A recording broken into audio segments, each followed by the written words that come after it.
Olá, pessoas. Então, ah, mais um dos meus 30 antes dos 30, como podem ver pelo título, e é O Guia do Mochileiro das Galáxias, do Douglas Adams. Adoro essa edição, acho ela lindíssima, tenho 42, que não entre em pânico. Gosto tanto desse corte que fiz questão de não colocar nenhuma flagzinha. Mas enfim, ah, talvez alguém perceba que esse livro não estava originalmente na minha lista de 30 antes dos 30, mas eu substituí um por ele. Não foi o único substituído, mas vamos falar dele por enquanto. Ele entrou no lugar do Decamerão, porque o Decamerão que eu tenho é essa edição aqui, que tem essa fonte aqui, que pelo amor de Deus, né? Quem é que lê isso daqui? E não achei nem em e-book nenhuma edição completa, nenhuma edição decente desse livro. Então, vou levar para a biblioteca, para caso alguma águia queira ler isso daqui, porque só tendo a visão de uma mesmo. E substituir ele por O Guia do Mochileiro das Galáxias. Que eu já tinha lido o primeiro volume, né? Aqui tem os 5 num volume só, num livro só. Eu li o primeiro há muito tempo atrás e sempre quis ler o resto, mas nunca cheguei a pegar realmente. Daí, comprei essa edição aqui já faz um tempo, inclusive. Não sei se mostrei em algum ponto desse canal aqui. Mas já faz um tempo que eu comprei. E resolvi ler ele agora em maio, porque hoje, quando eu estou gravando isso, é o dia da toalha, dia do Orgulho Nerd. Né? Que, para quem não sabe, parte é por causa desse livro. Como eu não marquei nada, não sei onde está a toalha aqui, né? Eu ia gravar mais cedo, né, para soltar esse vídeo ainda hoje, mas minha mãe veio aqui para casa e daí acabou que não gravei. Fiz uma maratona para conseguir terminar esse livro a tempo, consegui terminar ele ontem. E fiquei meio desapontado ao perceber que o primeiro, O Guia do Mochileiro das Galáxias, é o melhor dos 5 livros. E também por saber que o quinto livro não tem um final definitivo assim para a série. Talvez lá o E Tem Outra Coisa, né, que foi escrito por outro cara, seja o final, né? Sei de gente que detesta aquele livro, sei de gente que gosta, sei de gente que nem considera ele como parte da série. E, né, era para ter mais livros, mas o Douglas Adams acabou falecendo antes de escrevê-los. O Guia do Mochileiro das Galáxias ele nasceu de um programa de rádio, primeiro, e o Douglas Adams não gostava de escrever. Na verdade, assim, escrever romances e escrever livros nunca foi o sonho dele. Mas ele acabou transcrevendo esses programas de rádio para fazer a série de livros, que nem reflete essa capa, né? Mas enfim. Outra decepção foi saber que, além de o primeiro livro ser o melhor dos 5, eles vão decaindo conforme vai passando. Então, o Guia do Mochileiro das Galáxias é melhor do que O Restaurante no Fim do Universo, que é melhor do que A Vida, o Universo e Tudo Mais, que é muito melhor do que o Até Mais e Obrigado pelos Peixes. E a única diferença é que o Praticamente Inofensivo é melhor do que o Até Mais e Obrigado pelos Peixes. Mas, enfim. Tem um prefácio aqui que eu gostaria de ler, que é o prefácio do primeiro e do quarto volume, até determinado momento. Eu achei muito bacana, né? E quero ler. Muito além, nos confins inexplorados da região mais brega da borda ocidental desta galáxia, há um pequeno sol amarelo e esquecido, girando em torno desse sol a uma distância de cerca de 148 milhões de quilômetros, há um planetinha verde azulado absolutamente insignificante, cujas formas de vida descendentes de primatas são tão extraordinariamente primitivas que ainda acham que relógios digitais são uma grande ideia.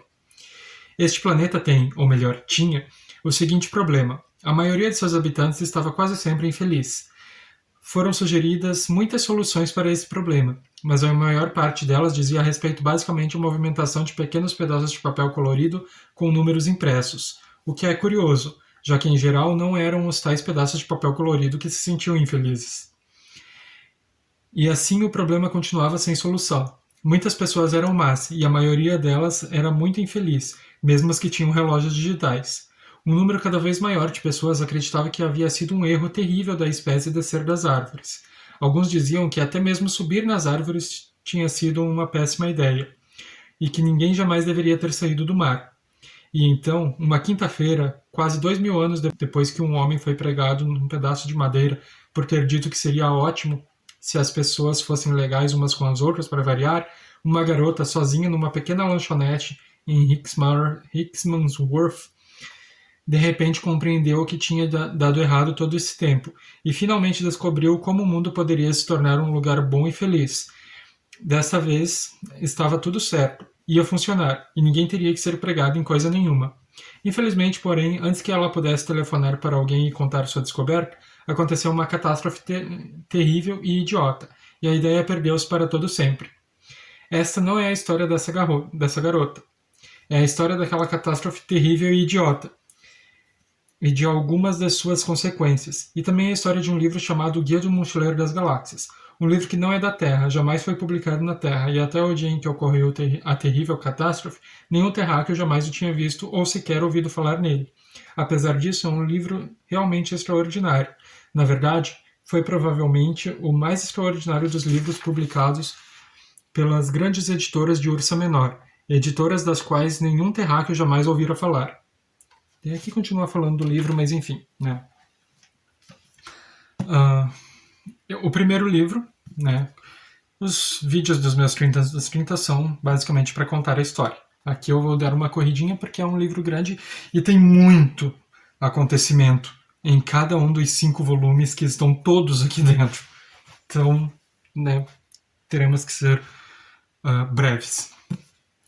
Mas o primeiro livro, a gente vai conhecer o Arthur Dent, vai conhecer nossos protagonistas, bem dizer.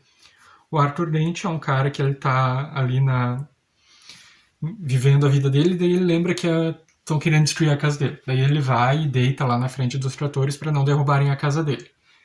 Daí falaram para ele, o projeto estava em exposição há 6 meses, você teve tempo de sobra para reclamar e, né, agora é tarde, né? Devia ter recorrido antes. Daí ele falou, vocês não fizeram muita questão de expor o projeto, né? E daí ele disse que, não, mas estava em exposição, lá, não sei aonde. Ele falou, mas eu tive que descer o porão para encontrar. É lá que os projetos ficam em exposição, com uma lanterna. Ele, mas você encontrou, não encontrou? Ele falou, sim, encontrei, dentro de um arquivo emperrado, dentro de um arquivo trancado, dentro de um banheiro fora de uso, com uma placa escrito cuidado com o tigre. Acho que é alguma coisa assim. Mas enfim, tá ali, eles querem porque querem derrubar a casa dele, né, para construir uma via expressa. Aí o Arthur tem um amigo que é o Fort Perfect, que ele é, na verdade, um alienígena, ele é um pesquisador de campo para o Guia do Mochileiro das Galáxias. E daí o Fort vai lá e convence ele a ir pro bar. E lá no bar ele fala que o mundo vai acabar, porque vai ser destruído, enfim, coisa que ele sabe. Daí, no último momento, eles conseguem pegar carona numa das naves que destruíram, que iam destruir o mundo para construir uma via expressa, né?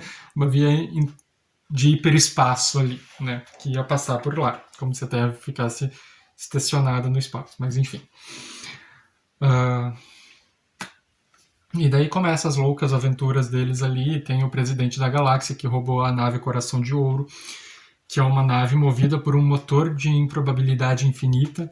Então é cheio de coincidências o livro, mas é tudo por causa desse motor de improbabilidade infinita. Ele que faz essas coisas acontecerem, né? Tanto que daí no segundo livro, no restaurante do fim do universo, eles estão com fome e daí falam lá pro computador que eles querem ir pro restaurante mais próximo.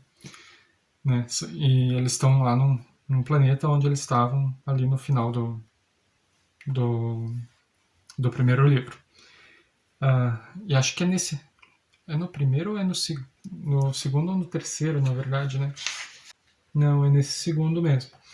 Que o Arthur fala lá pra máquina, lá que fazia que ele queria tomar um chá, porque ele é inglês, né? E a máquina fazia um negócio quase completamente, mas não totalmente diferente de chá.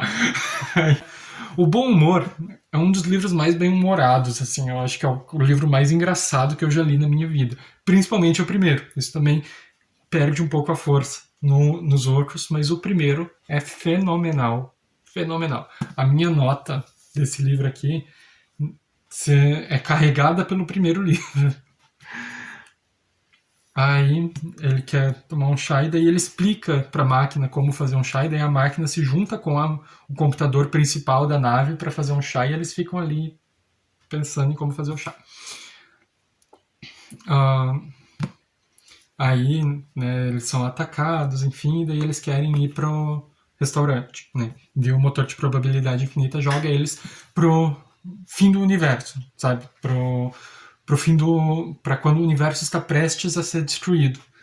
E lá tem um restaurante que tem os motores de máquina do tempo ali que ficam voltando de depois do universo acabar, sabe, para ter esse espetáculo toda noite. Então, né, eles vão pro futuro e daí a hora que eles vão voltar pro passado, eles acabam voltando pra pré-história e daí o, o Arthur fica preso, morando numa caverna por 5 anos ali, e daí já estamos no terceiro livro. Enfim, daí ele resolve ficar louco, porque, né, não tem mais o que fazer. Daí o Ford aparece, enfim. Eles vão atrás do cara que rege, da pessoa que rege o universo. Assim, é cheio das críticas a burocracia, tem crítica à religião, ele atira para tudo que é lado, ele joga pedra em tudo que é canto aqui. Mas é divertidíssimo. Divertidíssimo. Daí eles encontram esse cara que rege o universo, mas ele é meio que questionador demais, assim, um pouco inocente, um pouco ingênuo demais também. Enfim, chegamos então no quarto livro, que é o mais sem graça, que daí ele tem o mesmo prefácio ali que eu li no começo, só que ali ele é a história daquela garota que teve a ideia. E daí ela fica meio bitolada das ideias porque ela descobriu a solução para tudo. Não é o 42 é a resposta para a grande questão da vida, universo e tudo mais, lá do primeiro livro ainda, que eles criaram um supercomputador ali para descobrir qual era a resposta para a grande questão da vida, universo e tudo mais, e daí o computador, depois de anos calculando, fala que é 42. Eles falam, mas e qual que é a pergunta, então?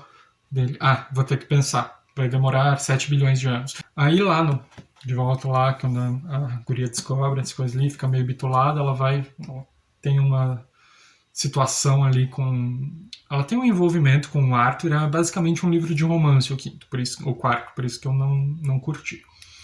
E o quinto, praticamente inofensiva, quando ele já perdeu o controle de tudo, na verdade. Praticamente inofensivo é o verbete que tem sobre a Terra no Guia do Mochileiro das Galáxias, né? O original. O segundo livro, inclusive, acontece na editora do Guia do Mochileiro das Galáxias. Lá em Ursa Menor e tal. Daí a Terra já existe de novo, já tinham lidado com viagem no tempo, agora estão perdidos num bagulho de universos paralelos, enfim. É super, super, super, super divertido, super viajado, fumado. Ele critica, como eu disse, ele joga pedra em todo mundo, sem dó nem piedade. Não tem ninguém que escapa do humor ácido dele aqui. É um livro que me decepcionou um pouquinho, porque eu esperava que fossem todos tão bons quanto o primeiro, que é o que eu já tinha lido. Como eu já disse. Mas com certeza é um livro que super vale a pena ler. Ele vai te fazer rir em todos os livros, em todos os 5 ali. E tem muito acontecimento, muito acontecimento. Eu não falei nenhum 0,2% do que acontece no livro aqui. Tem vários outros personagens. Não falei nada do Marvin, que é o meu personagem favorito, que sempre acaba voltando. Você sempre acha que ele foi destruído e ele acaba voltando de alguma forma. Que é o robô maníaco-depressivo. Melhor personagem do livro. Adorei ele. Teoricamente, assim, eles quiseram fazer um robô que se aproximasse das características humanas, que pensasse como uma pessoa, que tivesse sentimentos humanos. Aí ele é maníaco-depressivo. É maravilhoso. E como eu disse, é super divertido. Ele faz umas comparações malucas, assim, quando as naves chegam para destruir a Terra, né? Fala, as naves pairavam imóveis no céu, exatamente como os tijolos não fazem. É fenomenal. Enfim. Eu gostei pra caramba. É super, super, super divertido. Eu vou manter na estante, com certeza. Não só porque a edição é lindíssima, mas porque eu vou querer ler isso daqui para os meus filhos, se eu tiver filhos um dia. Pra minha sobrinha, quem sabe. Mas, enfim. Tá aqui, né? O livro que entrou meio que de penetra ali nos meus 30 antes dos 30. Feliz Dia da Toalha atrasado, porque isso daqui só vai ir pro ar amanhã. Mas enfim. É isso, ali embaixo tem meu link da Amazon, o link da minha lista de desejos, o link do blog, o blog da Kelly e meu Instagram. Até mais.